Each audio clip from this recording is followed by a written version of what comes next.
I found that nothing in life is worthwhile unless you take risks. Nothing. Nelson Mandela said, "There is no passion to be found playing small and settling for a life that's less than the one you're capable of living." Now, I'm sure in your experiences in school and applying to college and picking your major and deciding what you want to do with life, I'm sure people have told you to make sure you have something to fall back on. Make sure you got something to fall back on, honey. But I never understood that concept, having something to fall back on. If I'm going to fall, I don't want to fall back on anything except my faith. I want to fall forward. I figure at least this way I'll see what I'm going to hit. Fall forward. This is what I mean. Reggie Jackson struck out 2,600 times in his career, the most in the history of baseball. But you don't hear about the strikeouts. People remember the home runs. Fall forward. Thomas Edison conducted 1,000 failed experiments. Did you know that? I didn't know that. Because the 1,001st was the light bulb. Fall forward.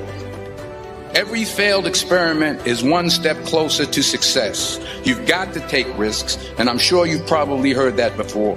You will fail at some point in your life. Accept it. You will lose. You will embarrass yourself. You will suck at something. There's no doubt about it. I'm telling you, embrace it, because it's inevitable, and I should know. In the acting business, you fail all the time. Early on in my career, I auditioned for a part in a Broadway musical. Perfect role for me, I thought, except for the fact that I can't sing. I didn't get the job. But here's the thing. I didn't quit. I didn't fall back. I walked out of there to prepare for the next audition, and the next audition, and the next audition. I prayed. I prayed. And I prayed. But I continued to fail and fail and fail. But it didn't matter, because you know what? There's an old saying, you hang around the barbershop long enough, sooner or later you're going to get a haircut. So you will catch a break, and I did catch a break.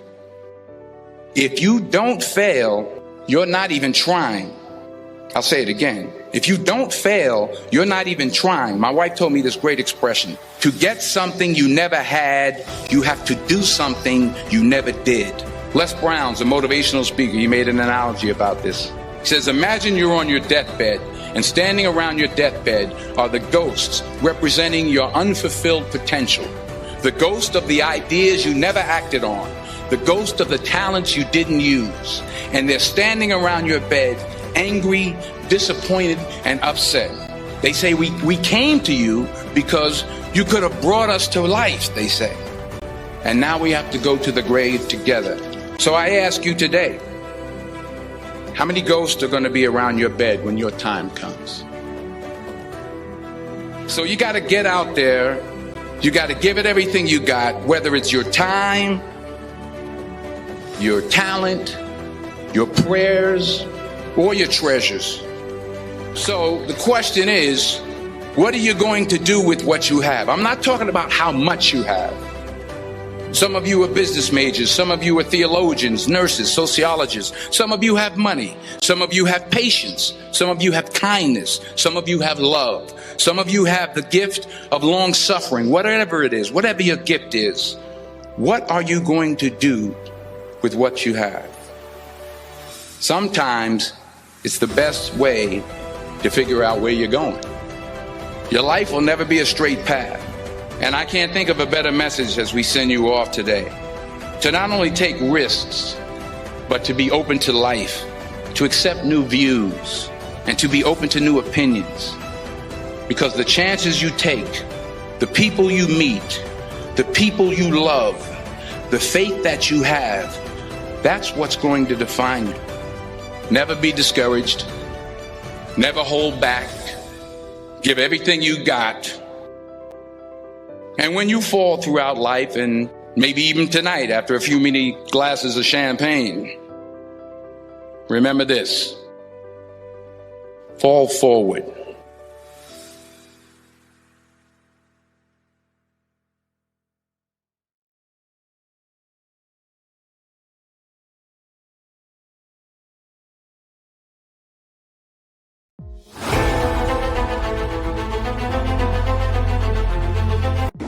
You see, there's this temptation we all have to share every little detail of our lives. We live in a world today where people are constantly sharing on social media, in conversations, in passing moments. Everybody wants to be heard. Everybody wants to feel connected. And while that's human, there's a fine line between sharing and oversharing, and it's one that you've got to be careful about crossing. You don't owe the world your entire self. Not everything is meant for public consumption. Some things, some parts of you need to be protected, guarded, and cherished. So today I want to talk about 5 things you should never share with anyone. These aren't rules, but lessons learned from life experience, things that, when you hold them close, protect your peace, your progress, and your purpose.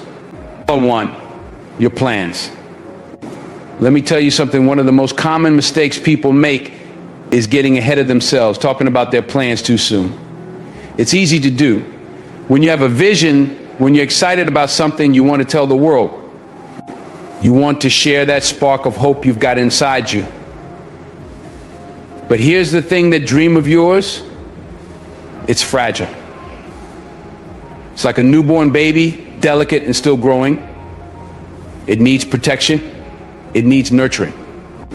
And if you expose it too soon, before it's had a chance to strengthen, it could get crushed.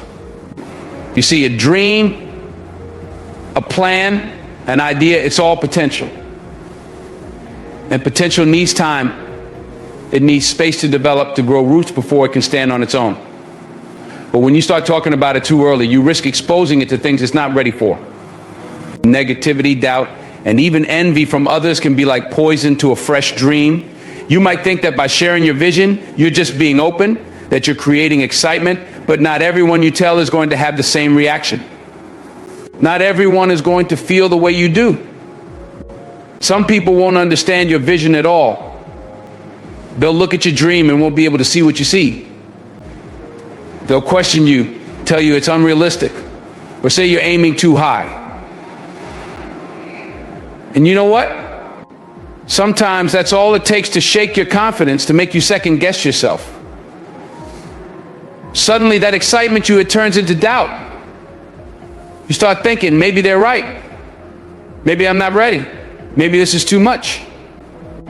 And in that moment, you've allowed someone else's doubt to cloud your judgment, to weaken your resolve. It's like planting a seed and then constantly digging it up to see if it's growing. You're disrupting the process. Then there's the envy. Not everyone around you is going to want to see you succeed. I know that's hard to hear, but it's the truth. There are people out there who are struggling with their own failures, their own insecurities, and when they see you working towards something, instead of being happy for you, they feel threatened. They might smile to your face, but deep down they don't want to see you win because it reminds them of where they're not. So they throw shade, subtly discourage you, or even sabotage you in ways you don't see coming. You think you're just sharing your excitement, but in reality you're giving them the keys to derail your plans before they've even taken off. Now, don't get me wrong, there's a time and place to share your plans. You're not meant to walk this path alone. There will come a point when you'll need support, advice, maybe even collaboration. But the mistake people make is thinking they need to share too soon. Until your dream is solid, until it's strong enough to stand on its own 2 feet, it's best to keep it to yourself. You need to build it up in private. You need to work on it quietly, without the weight of other people's opinions, without the pressure of proving something to anyone but yourself. Think of it like this: when an artist is working on a masterpiece, they don't invite everyone into the studio while they're still sketching.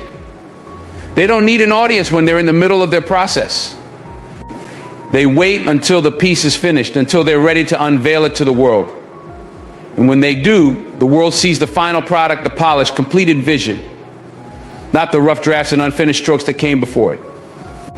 That's what you need to do with your dreams. Work in the shadows and the quiet, where no one can interfere with your process. And then when you're ready, let your success speak for itself. There's power in silence. There's power in holding your cards close to your chest than working diligently behind the scenes. Because here's the truth: when you're working in silence, you're working without distractions. You're focused. You're not performing for anyone. You're not worried about what anyone thinks or how they're going to react. You're simply building, creating, moving closer to your goal. And when you finally reveal what you've been working on, it's not a dream anymore, it's a reality. It's something that's ready to stand on its own without needing validation from anyone else. Success doesn't need an announcement. Success makes its own noise. The moment you achieve what you've been working toward, people will notice. They'll see the results, and the results will speak louder than any words ever could. But if you spend all your time talking about what you're going to do instead of actually doing it, you run the risk of being all talk and no action. You run the risk of letting your energy get wasted on impressing people with words instead of with results. It's like running a race. You don't start bragging at the starting line about how fast you're going to finish. You don't start celebrating before you've crossed the finish line. No. You keep your head down, you focus on the path ahead, and you run your race. You run with everything you've got. And when you cross that finish line, then you celebrate.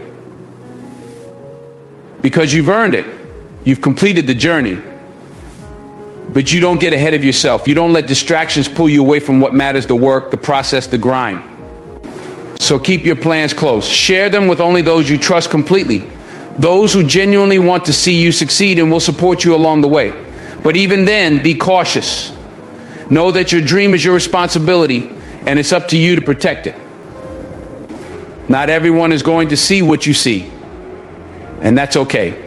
Not everyone needs to. Your dream is yours. It's your vision, your mission, and your life's work. Work in silence. Nurture your plans in private. Let them grow strong before you expose them to the world. Because when your dream is fully realized, when it's ready, it won't need an introduction. The world will see the results, and your actions will speak for themselves. So guard your plans.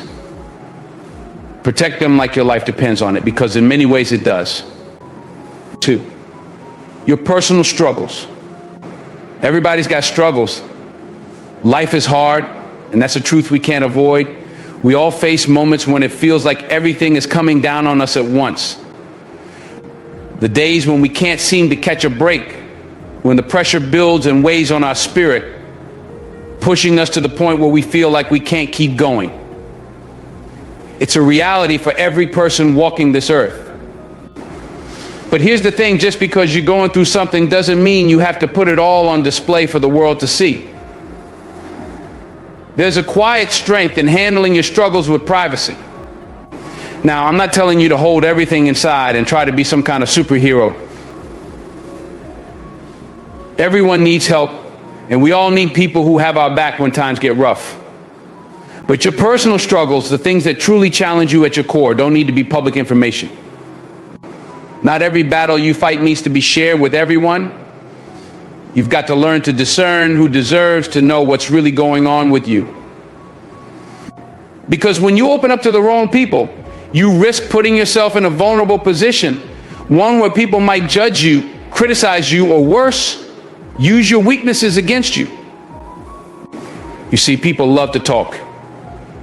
And when you share your struggles with someone who doesn't really understand you, or someone who doesn't genuinely care about your well-being, it opens the door for them to twist your story. They take bits and pieces of what you've shared and turn them into something that suits their own narrative. Before you know it, your personal battle becomes the latest topic of conversation for folks who don't have your best interests at heart. They'll speculate, they'll gossip, and they'll make assumptions about you that have nothing to do with who you really are or what you're truly going through. That's why privacy is key. Not everyone is qualified to give you the advice or support you need. Not everyone is even equipped to understand your journey. And when you share too much with the wrong people, their opinions start to shape how you see yourself. Their judgments can creep into your mind, making you doubt yourself even more than you already do.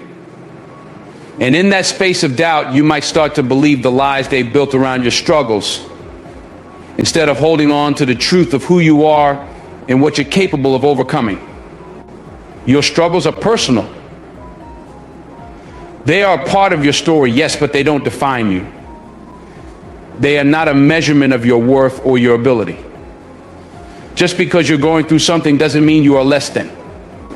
But too often, when you share your hardships with everyone, people start to box you in based on that one chapter of your life. They label you by your lowest moments. And that's not fair, but it's the reality of how people work. They see a fraction of your story and act like they've read the whole book. That's why it's so important to guard your struggles. You don't have to make your battles anyone else's business unless they've earned the right to carry that weight with you. It's not about shutting people out, it's about being selective. It's about knowing who truly has your back, who will stand with you in the tough times without judgment, and who will help you carry the load when it feels like too much to bear alone. Those are the people you want in your corner. Those are the ones who will offer you real support, not just empty sympathy or unsolicited advice. When you keep your struggles private, you maintain control over your narrative. You don't give people the power to turn your hardships into a storyline for their entertainment. You protect yourself from the scrutiny that comes when others feel entitled to your pain. And more importantly, you give yourself the space to heal, to process, and to grow without the noise of outside opinions clouding your judgment. You get to sit with your struggle, understand it, and face it on your own terms. Now, don't misunderstand me. There's no shame in reaching out for help when you need it. In fact, it takes courage to admit that you can't carry everything on your own. But there's a difference between seeking support and broadcasting your struggles for the world to see. Not every listener is there to help. Some are just there for the drama. And when you expose your vulnerability to people who don't truly care about your well-being, you end up feeling even more isolated because their responses aren't what you need. Instead of offering support, they offer pity, or worse, judgment. And that's not what you need when you're going through a tough time. So be selective. Choose wisely who you share your struggles with. Lean on the people who've proven that they're in your corner for the long haul, the ones who will stand with you through the highs and the lows. Those are the people who will offer you real, meaningful support, the kind that lifts you up instead of tearing you down. They won't judge you for your struggles, and they won't use them as ammunition against you. They'll help you carry the weight, and they'll remind you of your strength when you've forgotten it yourself. At the end of the day, your struggles are your own. They are a part of your journey, but they are not the whole story. And they certainly don't need to be shared with the world at large. Instead of giving everyone a front row seat to your battles, take a step back. Protect your peace. Protect your mental and emotional space. Share your burdens with those who have earned the right to walk alongside you, but don't feel obligated to let everyone in, because not everyone deserves that access to your life. Remember, privacy is power. There's strength in knowing when to speak and when to stay silent. There's wisdom in understanding that not every part of your life needs to be open for public consumption. Your struggles are part of what makes you who you are, but they are not the definition of who you are. And as you navigate those tough times, keep your circle tight and protect the parts of your journey that are still unfolding. The world doesn't need to know your every battle. They don't need to see every tear or hear every hardship. What the world will see in time is your resilience. They'll see the strength you've built in the quiet moments, the strength you've cultivated when no one was watching. And when you emerge on the other side of your struggle, stronger and more determined than ever, that's when you can share the lessons you've learned, not the pain you endured. Because the story of your survival is yours to tell. And it's a story that doesn't need to be written in the middle of your battle, but after you've come through the other side. 3, your finances. Money is a tricky subject. People love to talk about it, flash it around, or ask questions about what you've got going on financially. But here's the truth: your financial situation is nobody's business but yours. Whether you're living paycheck to paycheck or you've got more than enough, the details of your finances are personal, and they should stay that way. The moment you start sharing too much, you open yourself up to a world of unnecessary complications. We all know people who like to show off their wealth. They want everybody to see what they've got: the fancy car, the big house, the expensive vacations. They want the world to know they're doing well. But let me tell you, there's a danger in that. The more you put your financial success on display, the more attention you attract. And not all of that attention is going to be good. Some people will see your success and congratulate you, but others, they'll see an opportunity. Not everyone around you has good intentions, and if you're not careful, they'll find a way to get a piece of what you've worked so hard to earn. There's always somebody looking to take advantage. The more you broadcast what you have, the more you become a target for people who are envious or opportunistic.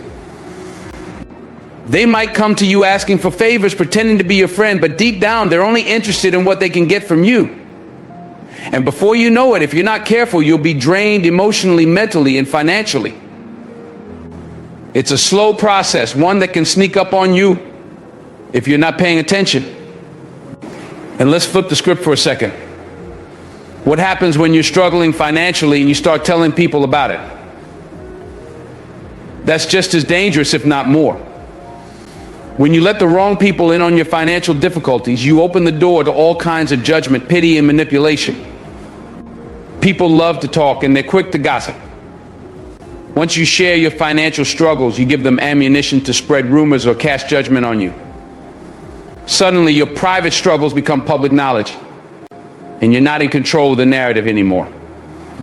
Some folks will even pretend to offer help, but their help comes with strings attached. They might lend you money, but now they've got something to hold over your head. They'll act like they're doing you a favor, but they'll expect something in return.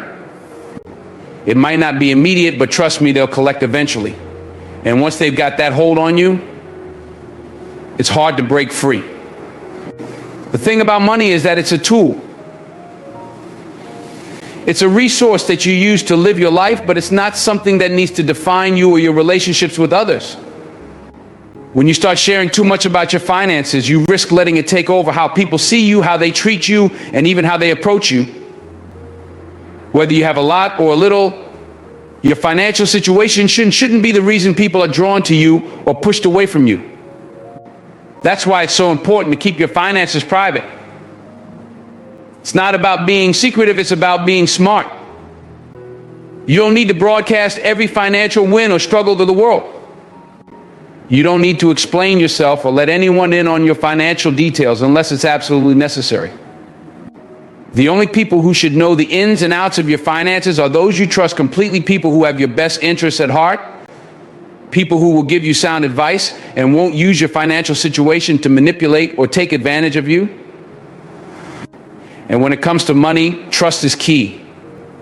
Whether you're discussing investments, debts, savings, or spending, the people you talk to about your finances should be people you know will keep that information confidential. These are the people who won't gossip behind your back, who won't judge you based on your bank account, and who won't try to get something out of you just because you're in a certain financial situation. In today's world, we're surrounded by social media and constant pressure to share everything about our lives. But when it comes to your finances, you need to resist that urge. You don't owe anyone explanation for how you're living, what you're spending, or how much you're earning. And the less you share, the more control you keep over your life. Because here's the thing, once you let someone into that part of your life, you're giving them power to judge, power to manipulate, and power to spread your business where it doesn't belong. So whether you're financially comfortable or you're working through some struggles, keep that information close.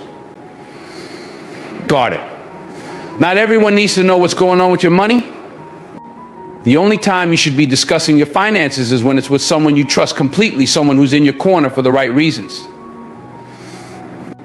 Don't fall into the trap of oversharing or trying to keep up with others. just because it seems like everyone else is putting their financial life on display. In the end, your finances are just one part of your life. They don't define you. They don't determine your worth. And they certainly don't need to be the reason people are drawn to or distanced from you. Keep that part of your life private, and you'll find that you have more peace, more control, and fewer people trying to take advantage of you. Your money, your business. Keep it that way. 4, your good deeds. There's something truly special about doing good in the world, helping others, giving back, and making a difference in someone else's life. When you reach out to lift someone up, when you offer kindness without expecting anything in return, you're making the world just a little bit better. But here's where people often get it wrong. Your good deeds don't need to be shouted from the rooftops. In fact, the most meaningful acts of kindness are often done in silence, without fanfare, without a spotlight. The moment you start talking about every good thing you do, the purpose behind it shifts. Instead of focusing on the people you're helping or the difference you're making, it becomes about you. It becomes about how others perceive you, about boosting your image or feeding your ego. And that's not why we do good, is it? The intention behind kindness should never be about getting recognition or praise. When your actions become performative, when they're done for applause or approval, they lose a bit of their purity. True generosity comes from a place of love, empathy, and understanding. It's about connecting with another human being and recognizing their worth, even when the world might have overlooked them. When you give to others, whether it's your time, money, or a simple act of kindness, the power of that act lies in the intention behind it, not in who knows about it. It's easy to get caught up in the idea of wanting others to see the good you're doing, but the most profound good often happens quietly in the moments that no one else witnesses. There's an old saying, the left hand shouldn't know what the right hand is doing. This means that when you give, when you perform an act of kindness, it should be so natural, so effortless, that it doesn't even occur to you to tell anyone about it. You're not doing it for validation, you're doing it because it's the right thing to do. When you keep your good deeds private, they remain pure, untouched by the need for approval or recognition. They stay true to their original purpose. That's not to say that you should never talk about the good you're doing. There are certainly times when sharing your story can inspire others to act, when it can bring attention to important causes or spark meaningful conversations. Sometimes, by sharing your journey, you can encourage others to get involved, to give back, to care about something larger than themselves. But those moments are rare, and they should come from a place of sincerity, not self-promotion. Most of the time, the real power of your good deeds comes from the fact that they were done quietly without expecting anything in return. There's something beautiful about helping someone and knowing that no one else needs to know about it.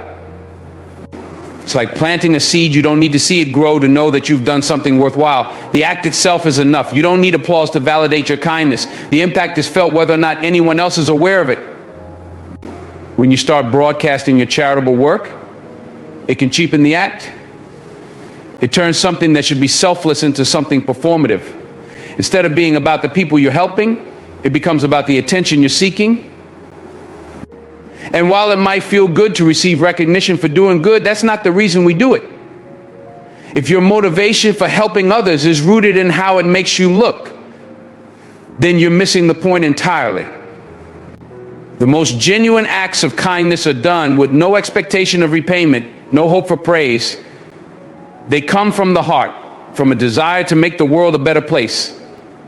And often, those acts go unnoticed by the rest of the world. But that doesn't make them any less impactful.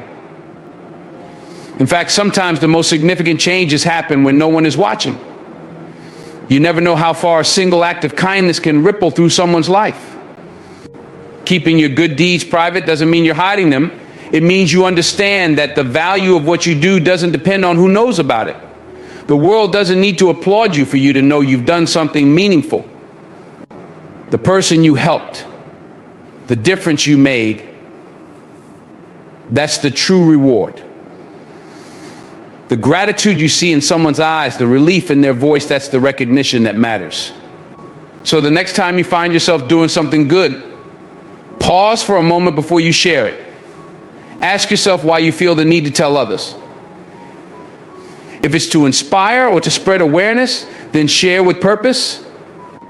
But if it's for validation, consider holding on to that moment for yourself. Let it be a quiet victory, a reminder that you're making a difference in the world without needing anyone else's approval. Because in the end, the impact of what you do doesn't depend on who knows about it. It depends on the intention behind it and the lives you touch along the way. 5, your next move. In life, your next move is everything. It's the step that could define your future, open doors you never thought possible, and push you closer to your dreams. But here's the critical part: never share your next move before you make it. Life is like a chess game, and every move is part of your strategy. If you start broadcasting your intentions too early, you give others the chance to interfere. And trust me, not everyone around you is rooting for your success. You might think that sharing your plans with friends, family, or colleagues will rally support, but that's not always the case. Some people, maybe even those close to you, don't want to see you rise. Your success can feel like a threat to them, a reminder of what they aren't doing, what they haven't accomplished. And that's when jealousy starts to creep in. They might not outright sabotage you, but they can plant seeds of doubt, give you advice that leads you off course, or talk you out of taking risks that are necessary for your growth. When you reveal your next move, you expose yourself to criticism. Everybody suddenly has an opinion about what you should or shouldn't do. And while some feedback might be well-intentioned, other comments can be laced with negativity, discouragement, or even envy. People might tell you your plan won't work, that it's too risky, or that you should play it safe. They'll project their fears onto you. And if you're not careful, you'll start second-guessing yourself. That hesitation, that doubt, can be enough to derail your entire plan. By keeping your next move private, you maintain control. You decide when and how things unfold. You don't have to answer to anyone or explain yourself before you're ready. You move in silence. And when the time is right, you let the results speak for themselves. It's a powerful way to stay ahead of the game, because while others are busy speculating or trying to figure out what you're up to, you're already executing, already advancing. Think about it this way: if you were playing a game of chess, would you tell your opponent your strategy before making a move? Of course not. You'd keep your plan close to your chest, making moves based on what's best for you, not worrying about how others will react. Life is no different. You don't owe anyone a preview of your next step. Sometimes the best way to protect your dreams is by keeping them private until they've fully developed. There's also a level of freedom that comes with keeping your moves to yourself. When you're not weighed down by other people's opinions, you're able to act confidently, trusting your own instincts and judgment. You're not seeking validation or approval, because you know that the only person who truly understands the importance of your next move is you. That freedom allows you to take risks that others might not understand, to step out of your comfort zone without needing to explain why. Now, I'm not suggesting that you should live in isolation or shut people out completely. Life is about connection, and there's value in sharing with the people who matter. But it's about discernment. It's about knowing who to trust, when to share, and when to keep things close. Not everyone deserves to know your plans, and not every idea needs to be aired before it's had time to mature. Some things need to be nurtured in private before they're revealed to the world. When you keep your moves private, you're also giving yourself the space to pivot if necessary. Plans change, life throws curveballs, and sometimes the path you thought you were on shifts. If you've shared your every intention with others, there's a pressure to stick to what you said, even if it's no longer the right course. But when you've kept things to yourself, you have the flexibility to adjust, to change directions without having to explain or justify it to anyone. So as you navigate through life, remember that your next move is yours and yours alone. You don't owe anyone an explanation or a roadmap of where you're headed. Focus on making the best decisions for yourself and trust that the results will speak louder than any words ever could. Move in silence. And when it's time, let your actions show the world exactly what you're capable of. That's the real power of being able to navigate your journey without letting others influence or derail your path. At the end of the day, it's not about keeping secrets or shutting people out. It's about protecting what's most precious to you, your dreams, your goals, your vision for the future. There's a time for sharing, but there's also a time for holding things close, for letting your next move be something only you know. That's where your strength lies, in your ability to move strategically, to stay focused, and to keep pushing forward without allowing others to interfere. When you do reveal your move, let it be after it's already in motion, when you've built something solid that no one can tear down. Then, and only then, will the world see what you've been working on. And by that point, it will be too late for anyone to stop you. So as you move forward in life, remember these 5 things: your plans, your struggles, your finances, your good deeds, and your next move. Guard them. Not because you're hiding them, but because they're yours, and they deserve to be nurtured, respected, and kept safe. And when the time is right, when you built what you set out to build, when you've overcome what you've been facing, when you've succeeded in the ways you've dreamed of, let your actions speak for you. Because at the end of the day, it's not about what you share. It's about what you do. Thank you.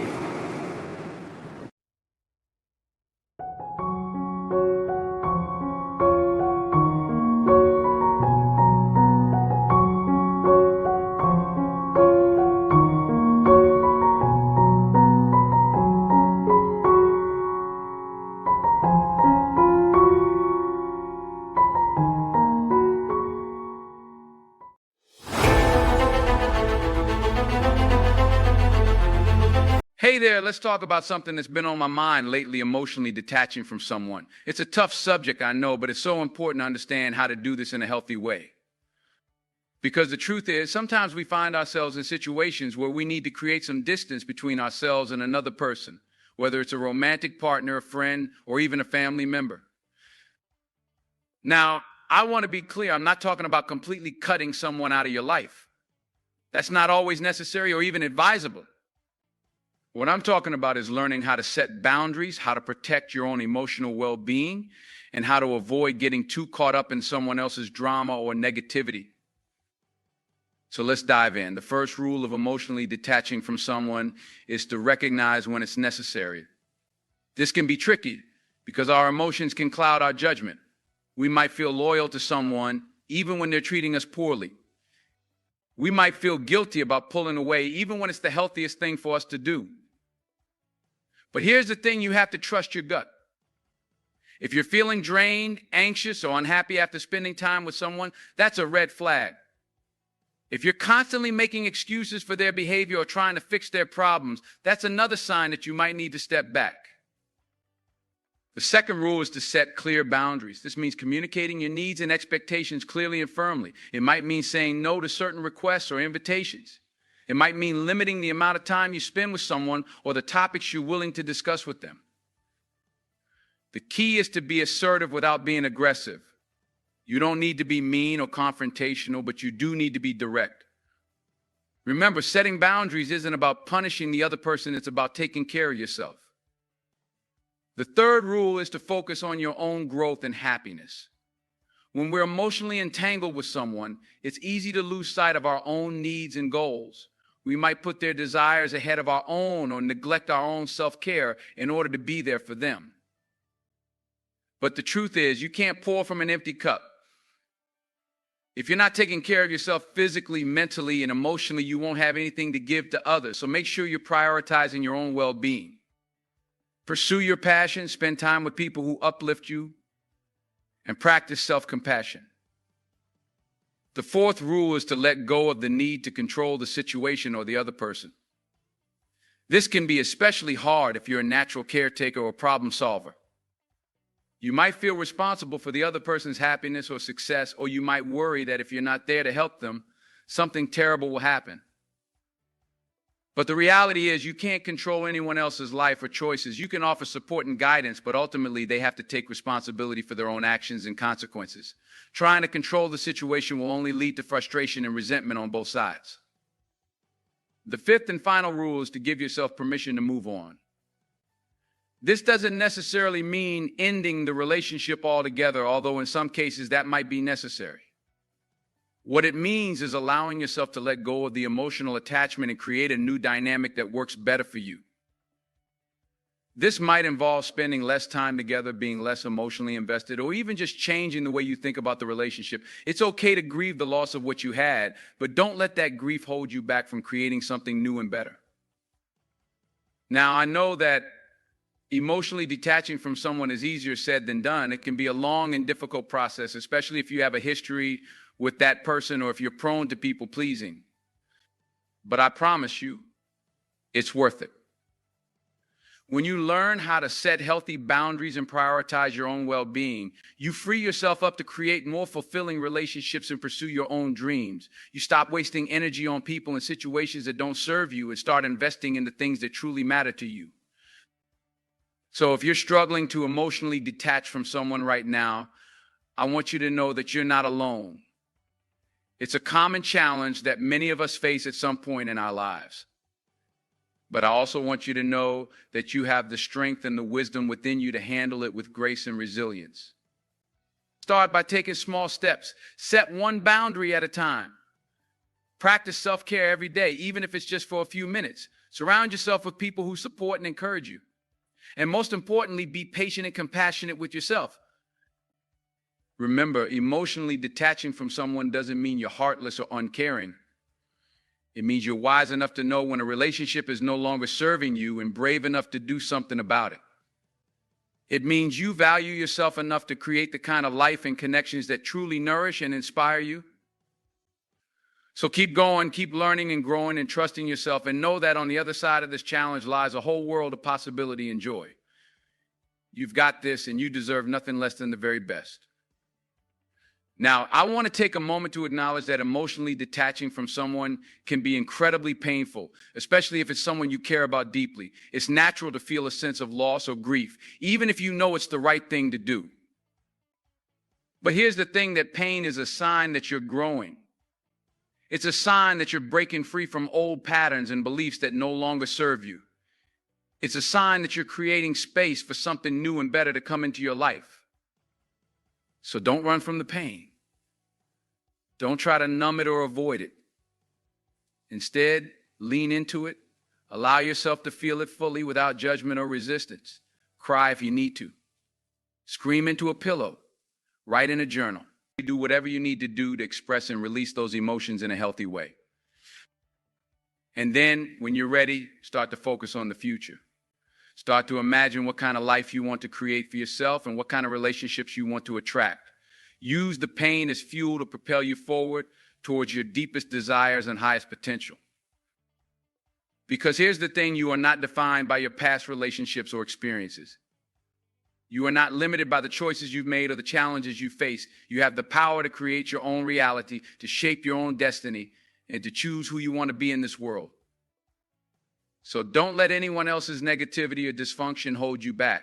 Don't let your own fears or doubts keep you stuck in a cycle of unhealthy attachments.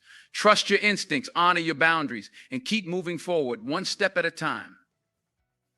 And remember, you are never alone on this journey. There are people out there who will love and support you unconditionally, who will celebrate your successes and comfort you in your failures. Seek them out.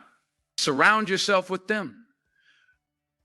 Let them remind you of your own strengths and beauty, even when you can't see it yourself.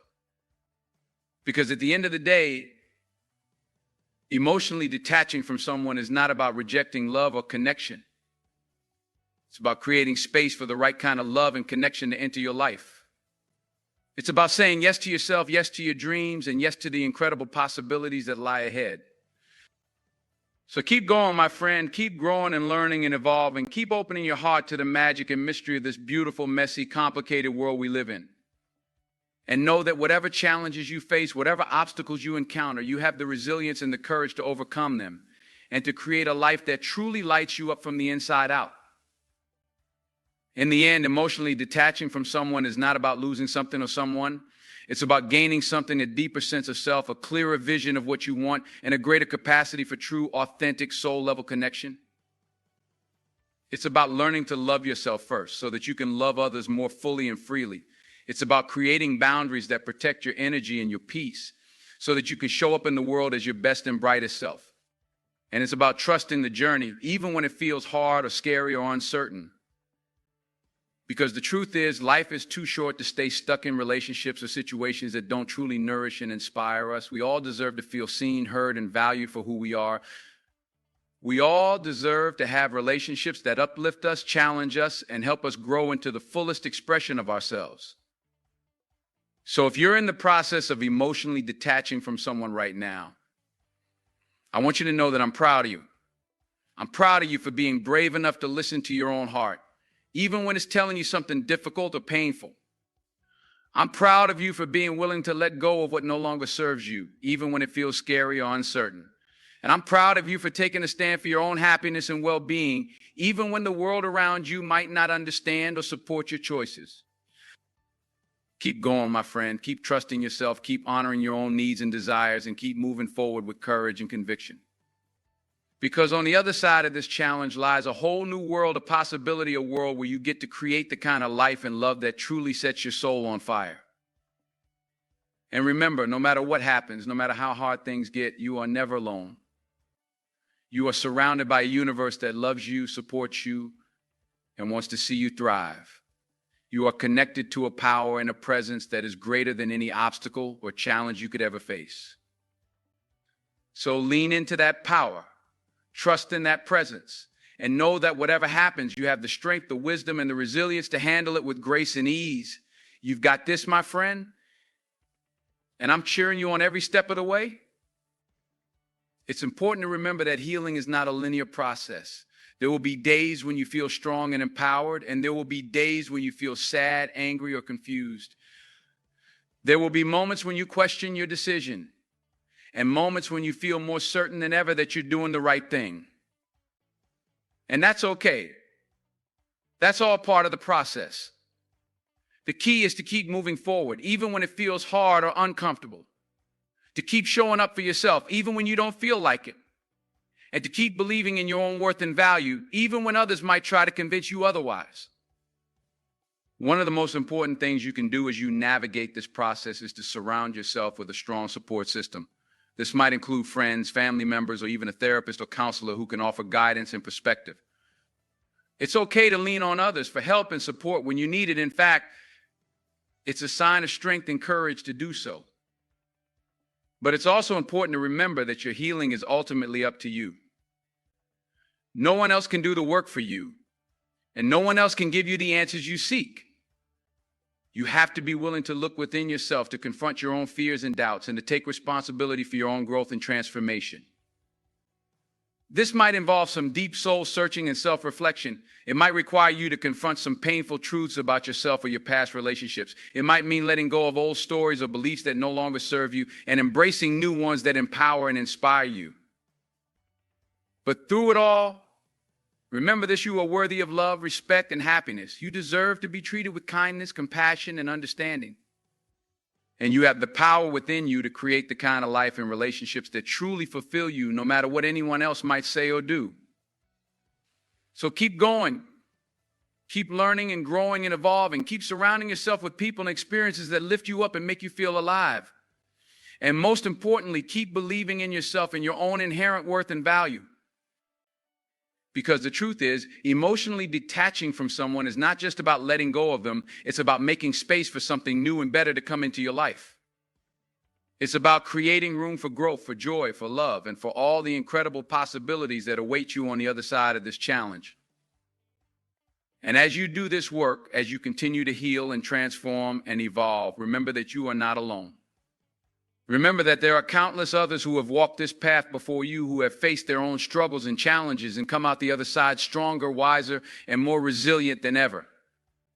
Draw strength from their stories, learn from their examples, and know that whatever happens, whatever challenges you face, you have the power within you to overcome them and to create a life that truly lights you up from the inside out.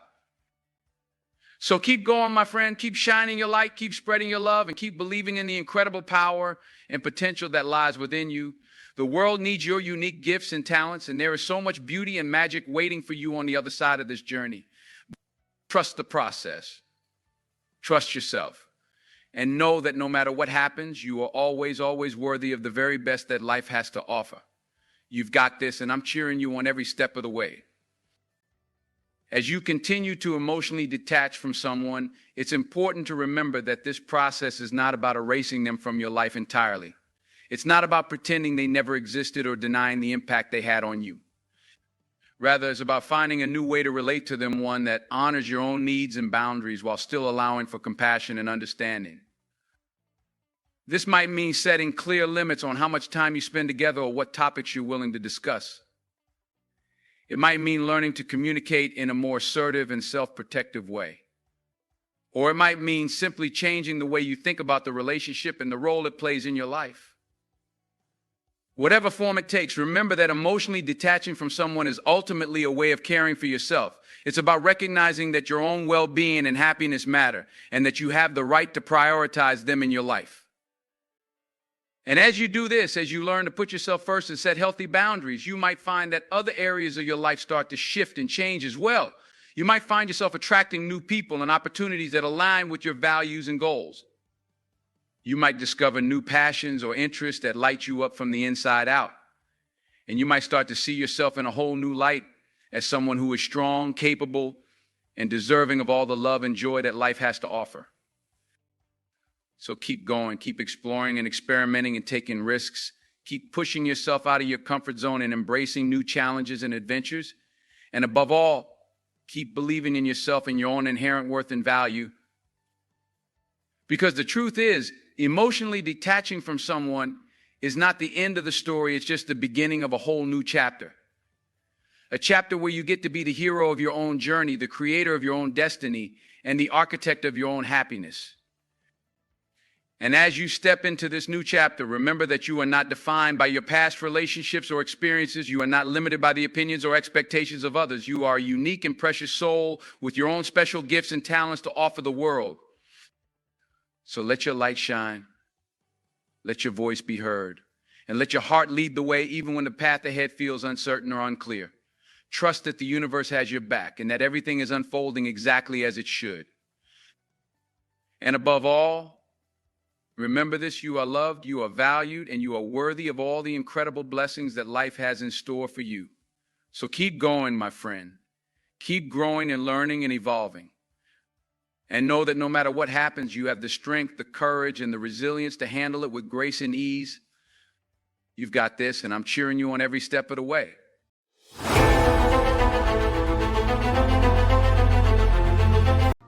Your future isn't determined by luck or chance, it's shaped by the habits you build today. You know, life is a funny thing. We're all out here chasing success, chasing happiness, trying to figure out how to live our best lives. But what I've learned over the years is this: success isn't about what you achieve. It's not about what you have. It's about who you are. The truth is, your habits, what you do when nobody's watching, those are the things that will define your destiny. See, greatness doesn't just show up at your door one day. You've got to build it brick by brick, day by day. And those bricks, they're your habits. You don't rise to the level of your goals, you fall to the level of your habits. So tonight, we're not talking about dreams. We're talking about the choices you make every single day, the discipline it takes, and the commitment to show up, even when it's hard. Because if you can master that, oh, let me tell you, there's nothing that can stop you. Habit one, be proactive.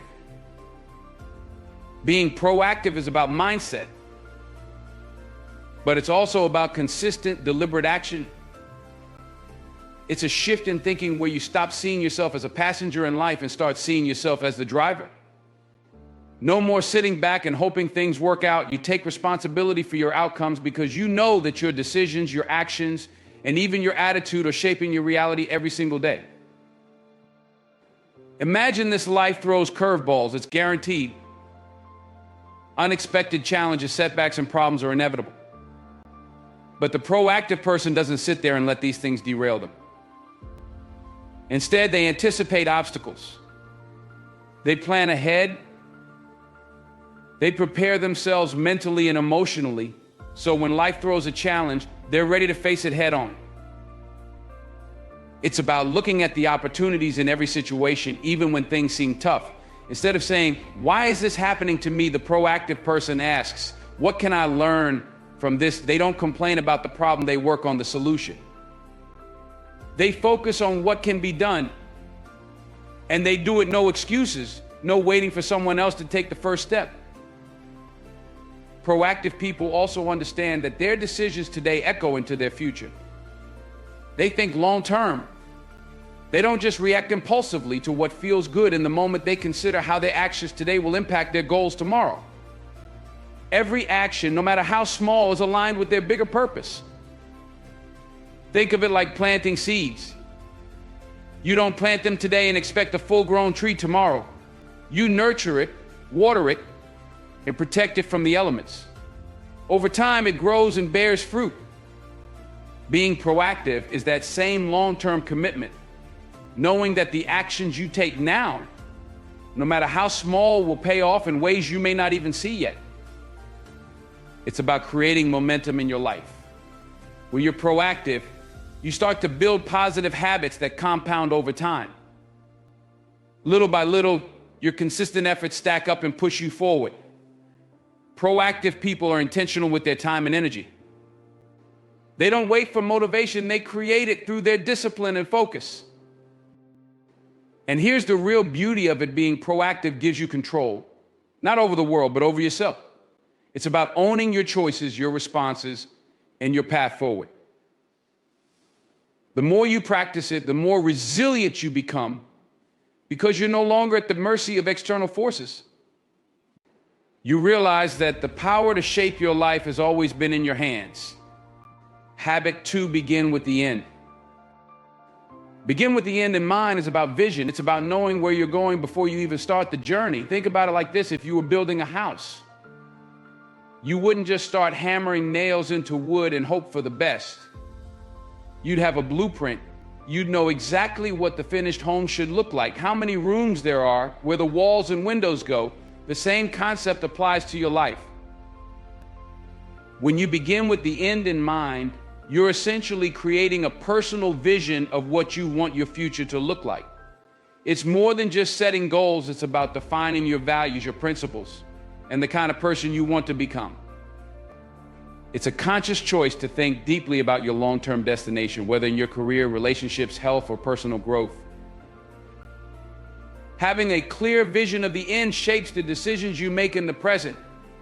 It guides your steps, helps you prioritize, and aligns your daily actions with your ultimate purpose.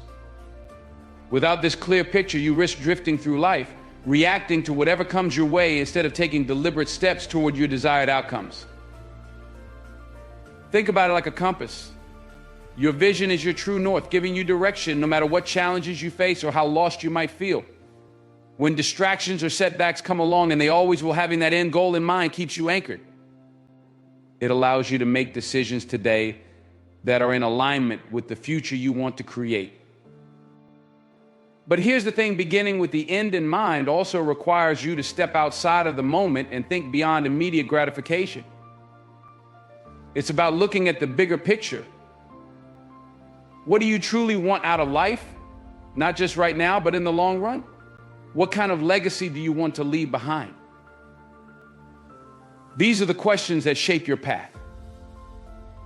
It's not just about achieving success in terms of wealth, status, or accolades, although those may be part of it.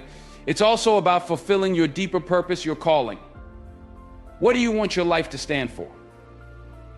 When you define that, everything else becomes clearer. And it's important to understand that beginning with the end in mind isn't a one-time thing. It's an ongoing practice of reflection and realignment. As you grow and evolve, your vision may shift, and that's okay. The key is to always keep checking in with yourself, making sure your actions are in harmony with your desired outcomes. This habit gives you clarity and focus. It helps you avoid getting lost in the noise of day-to-day life. When you know where you're headed, the journey becomes more purposeful, and every step, no matter how small, takes you closer to that ultimate vision you've crafted for yourself. Habit 3, put first things first. Put first things first is about prioritization.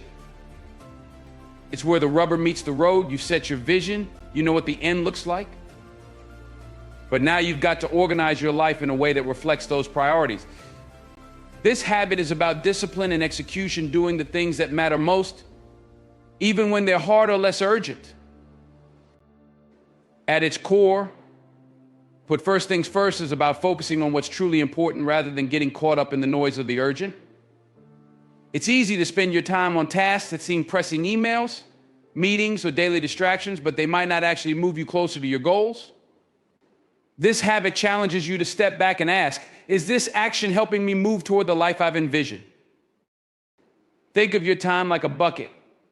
You have big rocks representing your most important priorities: your health, relationships, career goals, personal development. Then you've got smaller pebbles, which are less important tasks that still need to be done. And finally, you've got sand, the small, trivial things that fill up your day, like checking social media or mindlessly scrolling through emails. If you fill your bucket with sand first, there's no room for the big rocks. But if you start by placing the big rocks, everything else can fit around them. Putting first things first is about identifying those big rocks in your life and making sure they get your attention and effort. It means carving out time for the things that align with your vision and values, even when other distractions demand your immediate attention. It's about saying no to things that aren't aligned with your priorities. That's where the real challenge lies. Most people are pulled in 1,000 different directions, trying to juggle too many things at once. But when you're clear on what matters most, you can be more selective with your time. You learn to say no to the things that don't serve your larger goals so you can say yes to what truly counts. And it's not just about managing your time, but also your energy. You can't do everything at once, and you shouldn't try. Prioritization means focusing on a few key things that will make the biggest impact. It's about being intentional with your efforts, directing them toward what will produce real results rather than just spinning your wheels on tasks that feel urgent but don't contribute to your long-term success. Put first things first is understanding the difference between what's urgent and what's important. Urgency often demands immediate action, but it doesn't always align with importance. Important tasks are those that directly impact your goals, but they don't always come with a flashing red light. It's easy to push them aside because they don't seem as pressing in the moment. For example, building a strong relationship with your family, investing time in your health, or developing a skill, these are important but not necessarily urgent. They don't demand your attention in the same way an overflowing inbox or an approaching deadline does. But over time, if you neglect these important areas, you'll find yourself in crisis mode, trying to make up for lost time. Putting first things first is about having the discipline to do what matters, even when other things seem more pressing. It requires a high level of self-awareness and constant evaluation of how you're spending your time. You have to be intentional about protecting your time and energy for the things that align with your vision. By focusing on the most important task each day, you build momentum and make meaningful progress towards your long-term goals. This habit demands commitment and consistency, not just in moments of calm, but especially when life gets hectic. It's about making tough choices and sticking to your priorities when the world around you pulls in different directions. Habit 4, think win-win. Think win-win is all about shifting your mindset when it comes to interactions with others. It's about seeking mutual benefit in all relationships, both personal and professional, rather than seeing life as a zero-sum game where one person's gain is another's loss. This mindset is rooted in the belief that there's enough success, opportunity, and abundance for everyone, and that the best outcomes are those where all parties feel they've benefited. When you embrace the think win-win habit, you stop approaching situations with a competitive or combative mindset. Instead, you begin to see others not as rivals, but as collaborators. It's about fostering relationships where everyone feels valued, respected, and heard. In business, friendships, or family relationships, this mentality encourages cooperation over competition and compromise over conflict. To think win-win requires a deep sense of empathy and understanding. You're not just focused on what you want, but also on what the other person wants. It's a balancing act of assertiveness and empathy, where you openly communicate your needs while also listening to and considering the needs of others. This mutual respect is the foundation of any win outcome. It's easy to fall into the trap of a win-lose mentality, where one person seeks to win at the expense of the other. But in the long run, this approach is often destructive, breeding resentment and damaging relationships.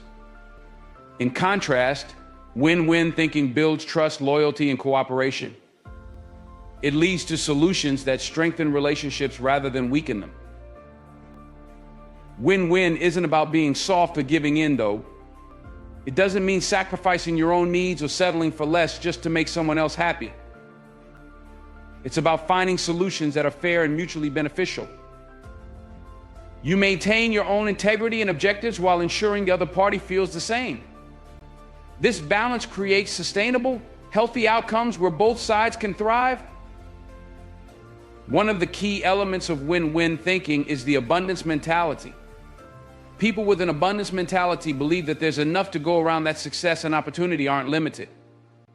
In contrast, a scarcity mentality operates from the belief that if someone else wins, you lose. It's the fear that opportunities are finite, which leads to competition and defensiveness. With an abundance mindset, however, you realize that collaboration often creates more value for everyone involved. By working together and helping others succeed, you don't diminish your own chances for success, you enhance them. Win-win outcomes foster a sense of shared accomplishment, where success is multiplied, not divided. Another component of thinking win-win is the idea of seeking third alternatives. In many cases, people think there are only two options, my way or your way, but win-win thinking encourages a broader view. Instead of being locked into a mindset of compromise where both sides give up something, you look for a third solution that meets the needs of both parties, sometimes even better than the original options. This type of thinking requires creativity and open-mindedness.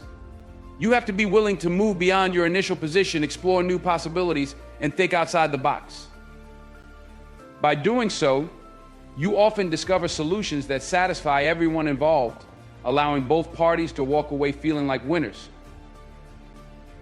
Thinking win-win also requires a certain level of maturity. It's easy to fall into the trap of thinking only of yourself, especially when emotions are high or the stakes feel significant. But win-win thinking requires emotional intelligence, being able to step back, manage your own feelings, and approach situations with a calm, collaborative mindset. It's also about being confident in your own worth. People who struggle with a win-win mindset often operate from a place of insecurity, feeling that they must win to prove themselves or protect their position. But true win-win thinking comes from a place of self-assurance. You're secure enough in your own value that you don't need to diminish someone else's worth to feel successful. Think win-win isn't just about solving problems. It's about creating an atmosphere of trust and cooperation in every interaction. When people know that you're looking out for their interests as well as your own, they're more likely to do the same for you. This creates a positive, productive cycle where both parties feel safe to share openly, negotiate fairly, and collaborate freely. This habit applies in all areas of life. In business, it leads to better partnerships, stronger teams, and long-lasting client relationships. In personal relationships, it fosters deeper connections, healthier communication, and mutual respect. Habit 5, seek first to understand, then to be understood. Seek first to understand, then to be understood is a principle that centers on improving how we communicate with others by prioritizing empathy and active listening. It emphasizes the importance of truly understanding another person's perspective before expressing your own thoughts or solutions. Active listening involves more than just hearing the words someone is saying. It requires paying attention to their emotions, body language, and underlying concerns. It's about fully immersing yourself in their viewpoint and demonstrating genuine interest and respect for their experience. This approach not only helps you grasp the complete picture of what they are communicating, but also shows that you value their perspective. This habit requires patience and self-restraint. Instead of immediately jumping in with your own responses or solutions, you take the time to listen deeply. This thoughtful approach helps build a foundation of trust and mutual respect, as the other person feels heard and understood. It shifts the focus from merely waiting for your turn to speak to actively engaging with their point of view. When you have made an effort to understand the other person, you create a more receptive environment for your own views. People are more likely to listen to and consider your perspective if they feel you've genuinely listened to theirs first. This leads to more effective communication and helps prevent misunderstandings and conflicts. The habit also involves validating the other person's feelings and concerns. It's not about agreeing with everything they say, but acknowledging that their perspective is important and worth considering. By doing so, you foster a collaborative atmosphere where both parties can work together to find common ground or solutions.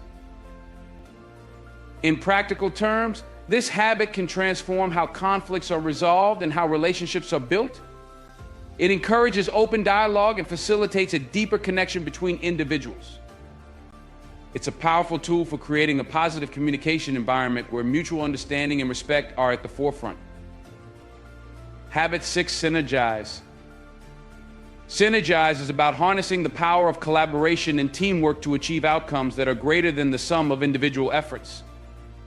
It's the principle of working together to create solutions that none of the parties involved could have reached alone. This habit emphasizes the value of combining diverse perspectives and strengths to produce superior results. At its core, synergy is about leveraging the unique skills, talents, and viewpoints of each team member. It recognizes that each person brings something different to the table, and by integrating these diverse inputs, you can create innovative solutions and achieve goals more effectively. This is different from simply working in a group. It's about creating a cohesive, collaborative effort where the interaction of different elements generates a result that exceeds what each individual could accomplish separately. Synergy thrives on trust and open communication. For true synergy to occur, team members need to be willing to share their ideas, listen to others, and build on each other's strengths. It involves creating an environment where everyone feels valued and where their contributions are respected. This collaborative atmosphere encourages creativity and problem solving, as team members feel free to express their ideas and challenge each other constructively. This habit also requires a shift from traditional problem-solving approaches. Instead of working in isolation or competing against each other, synergizing involves coming together to explore new possibilities. It means approaching challenges with an open mind and being willing to compromise or adapt in order to find the best solution. A key aspect of synergy is understanding and appreciating differences. In a synergistic team, diversity is seen as an asset rather than a hurdle. Different perspectives and experiences are viewed as opportunities for growth and innovation. By embracing these differences and working through them, teams can develop more robust and creative solutions. Effective synergy also involves clear roles and responsibilities. For collaboration to be productive, each team member needs to understand their role and how it fits into the larger effort. This clarity helps prevent overlap and ensures that everyone is contributing in a way that supports the collective goal. It also involves coordinating efforts and integrating the various components of the project or problem to achieve a seamless and efficient outcome. Synergizing is not just about achieving immediate goals, but also about building relationships and fostering a positive team dynamic. It creates a sense of unity and shared purpose, where team members are motivated to work together and support each other. This collaborative spirit not only enhances productivity, but also improves morale and satisfaction within the team. In practice, synergy can lead to breakthrough innovations and successful outcomes that might not have been possible through individual efforts alone. It involves creating a collaborative culture where the collective intelligence and effort of the group lead to exceptional results. By embracing synergy, teams and organizations can achieve greater success and drive positive change through effective collaboration and integration. Habit 7, sharpen the saw. Sharpen the saw is about the continual process of self-improvement and renewal. It emphasizes the importance of regularly investing in yourself to maintain and enhance your effectiveness across all areas of life: physical, mental, emotional, and spiritual. Just like a saw needs to be sharpened regularly to cut efficiently, your personal growth and well-being require ongoing attention and care. This habit involves taking proactive steps to renew and refresh yourself, ensuring that you can perform at your best. It's about creating a balanced approach to personal development, where you make time for activities that rejuvenate and strengthen each dimension of your life. Physical renewal: this includes taking care of your body through exercise, proper nutrition, and adequate rest. Regular physical activity not only improves your health, but also boosts your energy levels and enhances your overall productivity. It's about making time for activities that keep you in good shape and prevent burnout. Mental renewal: this involves engaging in activities that stimulate and challenge your mind.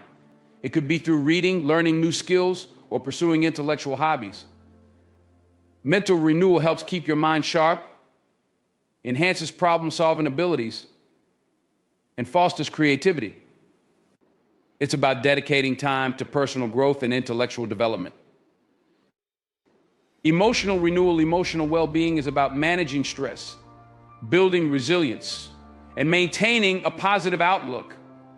This can be achieved through practices like mindfulness, journaling, or connecting with supportive friends and family. Emotional renewal helps you navigate challenges with a balanced mindset and fosters healthy relationships. Spiritual renewal: this aspect focuses on finding purpose and meaning in life. It could involve spiritual practices, reflection, or engaging in activities that align with your values and beliefs. Beliefs. Spiritual renewal helps provide a sense of direction and fulfillment, contributing to overall well-being. Sharpening the saw requires intentional effort and regular practice. It's about setting aside time for these renewal activities and making them a priority in your life. It's easy to become so focused on achieving your goals that you neglect your own well-being, but without regular renewal, your effectiveness and satisfaction can diminish over time. This habit also involves a commitment to self-care and self-awareness. It's about recognizing when you're feeling depleted or out of balance and taking the necessary steps to address it. By prioritizing your own renewal, you maintain a high level of performance and resilience, enabling you to better handle challenges and seize opportunities. Overall, sharpen the saw is about creating a sustainable approach to personal development. It ensures that you remain effective and energized by continually investing in yourself and maintaining balance across all aspects of your life. In wrapping up our journey through these 7 transformative habits, remember that each one is a step towards a more empowered, purposeful life. We've explored how being proactive sets the stage for taking control of our destiny. We've seen how beginning with the end in mind creates a clear vision of what we want to achieve. We've learned the importance of putting first things first, prioritizing what truly matters. Thinking win-win reminds us to seek mutual benefits in our interactions, fostering relationships built on respect and cooperation. Seeking first to understand, then to be understood, shifts our communication from mere exchange to genuine connection. Synergizing teaches us that collaboration can produce results far greater than individual efforts alone. And finally, sharpening the saw is the commitment to continuous self-improvement, ensuring we remain at our best in all aspects of life. Each of these habits, when woven together, forms a powerful framework for personal and professional growth. They are not just actions, but principles that, when practiced consistently, lead to lasting change and fulfillment. Ladies and gentlemen, let me leave you with this: life is a series of choices and actions, and the path to greatness is paved with discipline and purpose. These 7 habits aren't just a set of steps to follow, they're a way of life. They're about pushing yourself to be better, not just for yourself, but for those around you. So as you move forward, remember this: don't just go through life, grow through it. Embrace these habits with passion. Let them guide you through the challenges and triumphs. And when you hit those tough spots, and you will remember that the strength to overcome lies in your hands.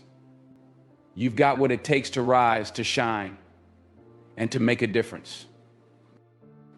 Now go out there and put these principles into action. Be bold, be relentless, and be unstoppable. Your journey to greatness starts now. Thank you. And may your path be filled with purpose and success.